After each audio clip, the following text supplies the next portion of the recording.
ఒక చేతిలో degree certificate, మరో చేతిలో గొర్రెలను తోలే కర్ర. ఏంటి వెటకారంగా ఉందా? చదువుకున్నవాడు గొర్రెలు కాయడం ఏంటి అని నవ్వుకుంటున్నారా? సాఫ్ట్వేర్ ఇంజనీర్ల కంటే ఎక్కువగా సంపాదిస్తూ బాస్లో తిట్లు లేని ఒక రాజభోగం గురించి మీకు తెలుసా?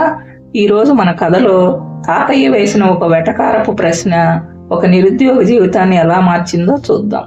ఒక ఊరిలో కిరణ్ అనే ఒకడు పెద్ద పెద్ద డిగ్రీలు చదివి సిటీలో ఏసీ గదుల్లో కూర్చొని ఉద్యోగం చేయాలని కలలు కంటాడు. కానీ ఇంటర్వ్యూకి వెళ్ళిన ప్రతి చోట అనుభవం లేదు అని పంపించేస్తారు.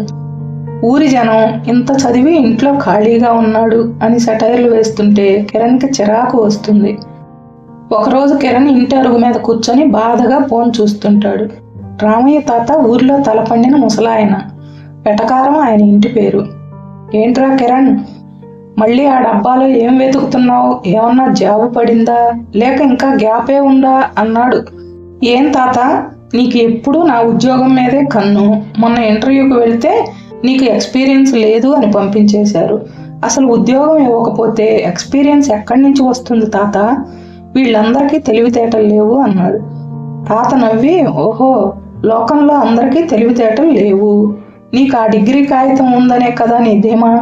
ఒరే కిరణ్, ఆ సిటీలో ఏసీ గదుల్లో కూర్చొని బాస్ తిట్లు తింటూ బాస్కి గులాంగిరి చేసే కంటే 10 ఏళ్లకు పొందే ఎక్స్పీరియన్స్ కంటే మన ఊరి మట్టిలో 6 నెలలు ఉంటే వచ్చే ఎక్స్పీరియన్స్ ఎక్కువరా అన్నాడు. మట్టిలో ఏం వస్తుంది తాత, బురద తప్ప అన్నాడు కిరణ్. తాత, బురద కాదురా, బంగారం. అదిగో అటు చూడు, మనకున్న ఆ 25 గొర్రెలు ఉన్నాయే, వాటిని నువ్వు మేపకూడదా? ఒక డిగ్రీ చదివిన వాడు గొర్రెలను కాస్తే ఎలా ఉంటుందో ఊరికి చూపించు అన్నాడు. కిరణ్ షాక్తో, ఏంటి తాత, డిగ్రీ చదివి గొర్రెలు కాయాలా? ఊరి వాళ్ళు నన్ను చూసి నవ్వరా? చూడండిరా, పెద్ద చదువులు చదివి గొర్రెలు కాస్తున్నాడు అని సెటైర్లు వేయరా అన్నాడు. అరే పిచ్చి వెధవా, నువ్వు సిటీలో ఉద్యోగం లేక ఖాళీగా ఉంటే నవ్వని జనం కష్టపడి పనిచేస్తుంటే నవ్వుతారా? పోని నవ్వని. రేపు నువ్వు ఆ గొర్రెలతో బిజినెస్ చేసి లక్షలు సంపాదిస్తుంటే అదే జనం వచ్చి నీ కాళ్ళ మీద పడతారు. నీ డిగ్రీలో మార్కెటింగ్ అని ఏదో చదివావు కదా, అది ఇక్కడ వాడు. ఒరే కిరణ్, ఈ గొర్రెల మాంసానికి ఎరువులకి ఎంత డిమాండ్ ఉందో నీకు తెలుసా అన్నాడు తాత. అంటే నువ్వు అంటున్నది స్టార్టప్ లాగానా తాత అన్నాడు. ఏమో, ఆ స్టార్టప్లు నాకు తెలియదు, కానీ నీ తెలివిని వాడి గొర్రెలను పెంచితే అవి నీకు ఇచ్చే లాభం ఏ సాఫ్ట్వేర్ కంపెనీ ఇవ్వదు. నువ్వు చదువుకున్నావు కదా, వాటికి ఏ రోగం రాకుండా ఏ మందులు వేయాలో వెతుకు, వాటిని ఆన్లైన్లో ఎలా అమ్మాలో ప్లాన్ చెయ్యి.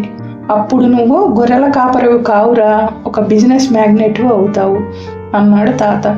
కిరణ్ నవ్వుతూ, అవును తాత, నువ్వు భలే చెప్పావు. నేను గొర్రెలను మేపడం మాత్రమే కాదు, వాటికి ఒక బ్రాండ్ క్రియేట్ చేస్తాను. డిగ్రీ హోల్డర్ మటన్ అని మార్కెట్లోకి వెళ్తాను అన్నాడు. రామయ్య తాత, అది లెక్క. సిటీలో టై కట్టుకొని తిరిగే రోబోలా బతికే కంటే ఇక్కడ మన ఊళ్ళో మనకి మనమే బాసులా బతకడం గొప్పరా. కిరణ్ తన డిగ్రీ ఆహాన్ని పక్కన పెట్టి తాతయ్య చెప్పిన మాటలతో కొత్త జీవితాన్ని ప్రారంభిస్తాడు. వెళ్ళు, ఆ కర్ర పట్టుకో, అదే నీకు రేపు రాజదండాన్ని ఇస్తుంది అన్నాడు తాత.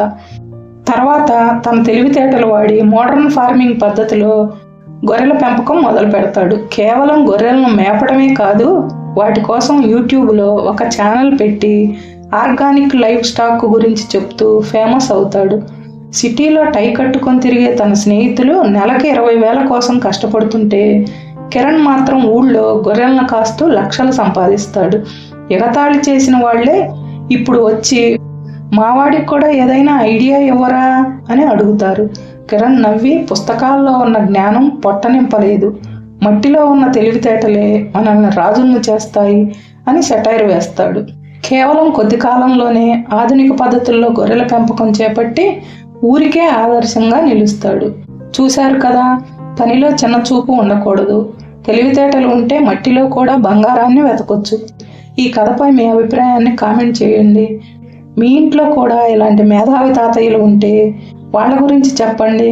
ఈ కథ మీకు నచ్చితే సబ్స్క్రైబ్ చేసి సపోర్ట్ చేయండి.